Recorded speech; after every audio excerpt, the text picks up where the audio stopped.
7 sayuran berbahaya yang bisa memicu masalah kesehatan pada lansia. Sayuran memang dikenal sebagai sumber makanan sehat, kaya akan serat, vitamin, dan mineral yang penting bagi tubuh.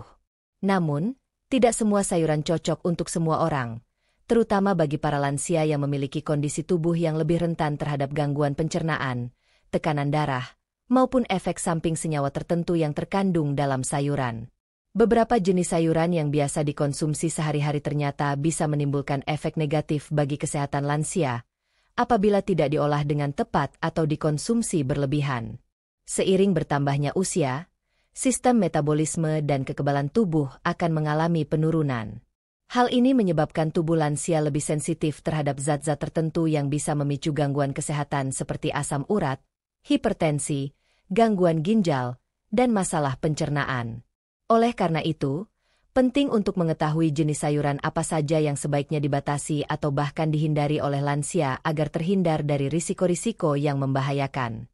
Berikut ini adalah 7 sayuran berbahaya yang perlu diwaspadai oleh lansia karena berpotensi memicu masalah kesehatan. 1. Bayam tinggi oksalat. Pemicu batu ginjal. Bayam merupakan sayuran hijau yang sangat populer dan kaya nutrisi.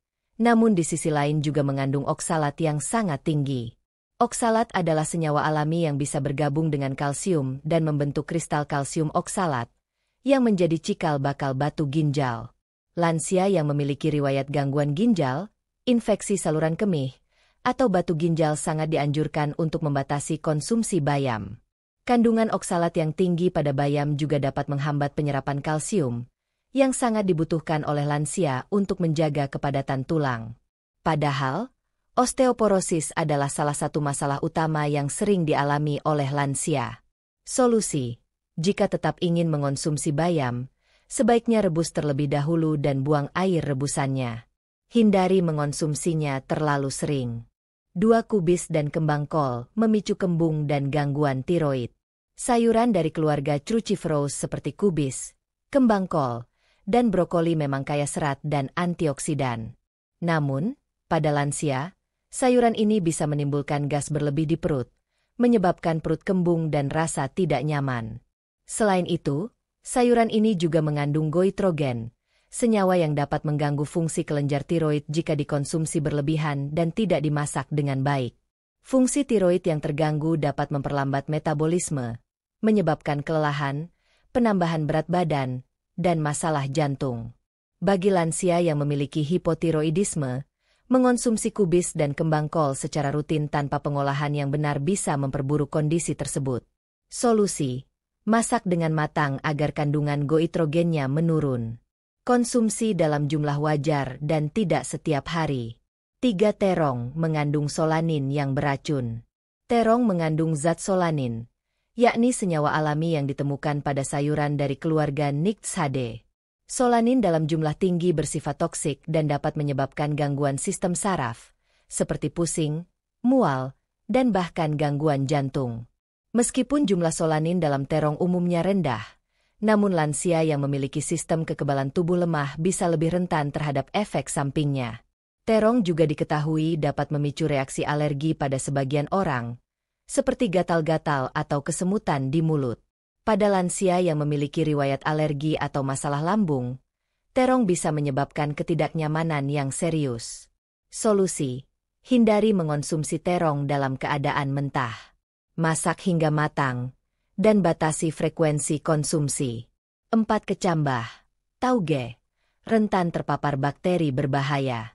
Kecambah atau tauge sering dianggap sehat karena mengandung enzim hidup dan vitamin. Namun, proses pertumbuhannya yang lembab dan hangat menjadikannya tempat ideal bagi pertumbuhan bakteri seperti Salmonella dan E. coli. Pada orang sehat mungkin tidak menimbulkan gejala parah, tapi bagi lansia, infeksi dari bakteri ini bisa sangat serius, bahkan mengancam jiwa. Tauge yang tidak dicuci dengan benar atau dimakan dalam keadaan mentah sangat tidak dianjurkan bagi lansia. Risiko keracunan makanan dan infeksi saluran cerna bisa meningkat secara signifikan. Solusi: masak tauge hingga benar-benar matang sebelum dikonsumsi. Hindari konsumsi dalam bentuk lalapan mentah. 5. Daun singkong mengandung sianida. Daun singkong mengandung zat alami bernama glikosida sianogenik yang bisa melepaskan sianida jika tidak dimasak dengan benar. Zat ini sangat beracun dan bisa menyebabkan gangguan pernapasan, bahkan kematian jika tertelan dalam jumlah besar. Sistem detoksifikasi tubuh lansia yang lebih lemah membuat mereka lebih rentan terhadap keracunan zat berbahaya ini. Meskipun dalam masakan tradisional daun singkong cukup umum dikonsumsi, penting untuk memastikan bahwa proses perebusan dilakukan dengan benar dan cukup lama untuk menghilangkan zat beracun tersebut. Solusi: rebus daun singkong minimal 15-20 menit dan buang air rebusannya. Hindari konsumsi dalam bentuk setengah matang atau mentah. 6. Petai dan jengkol memicu masalah ginjal dan bau napas. Petai dan jengkol dikenal karena aromanya yang kuat dan kandungan asam amino khas yang bisa menyebabkan efek tidak nyaman. Bagi lansia, konsumsi petai dan jengkol secara berlebihan dapat memicu gangguan ginjal, karena senyawa jenkolic acid yang terkandung di dalamnya bisa menyebabkan kristalisasi di ginjal dan saluran kemih. Selain itu, petai dan jengkol juga dapat menyebabkan bau mulut dan urin yang menyengat, membuat lansia merasa tidak percaya diri atau enggan beraktivitas sosial. Efek samping pencernaan seperti mual dan perut kembung juga bisa terjadi. Solusi: batasi konsumsi petai dan jengkol hanya sesekali, dan hindari pada lansia dengan riwayat gangguan ginjal.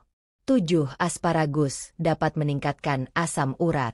Asparagus memang tergolong sayuran mahal yang kaya nutrisi, tapi juga mengandung purin cukup tinggi. Purin adalah senyawa yang bisa diubah menjadi asam urat dalam tubuh. Jika dikonsumsi berlebihan oleh lansia yang memiliki riwayat asam urat atau gout, maka risiko serangan nyeri sendi akan meningkat. Meskipun asparagus mengandung vitamin A, C, dan folat yang baik untuk tubuh, kandungan purinnya tetap perlu diwaspadai. Mengonsumsi asparagus dalam jumlah besar atau terlalu sering bisa menjadi penyebab kambuhnya nyeri sendi pada penderita gout. Solusi: konsumsi dalam porsi kecil dan seimbang. Hindari jika sedang mengalami serangan asam urat akut. Penutup: bijak dalam mengatur konsumsi sayuran.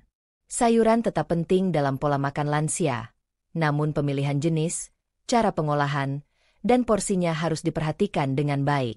Tidak ada sayuran yang sepenuhnya berbahaya jika dikonsumsi dengan bijak, namun lansia yang memiliki kondisi medis tertentu perlu lebih hati-hati. Berkonsultasilah dengan ahli gizi atau dokter untuk menentukan jenis makanan yang paling sesuai dengan kebutuhan tubuh di usia lanjut. Ingatlah bahwa kesehatan lansia sangat dipengaruhi oleh apa yang dikonsumsi setiap hari. Dengan memilih sayuran yang tepat, mengolahnya dengan benar, dan menjaga porsi makan, lansia dapat menikmati hidup yang lebih sehat, aktif, dan bahagia di usia senja.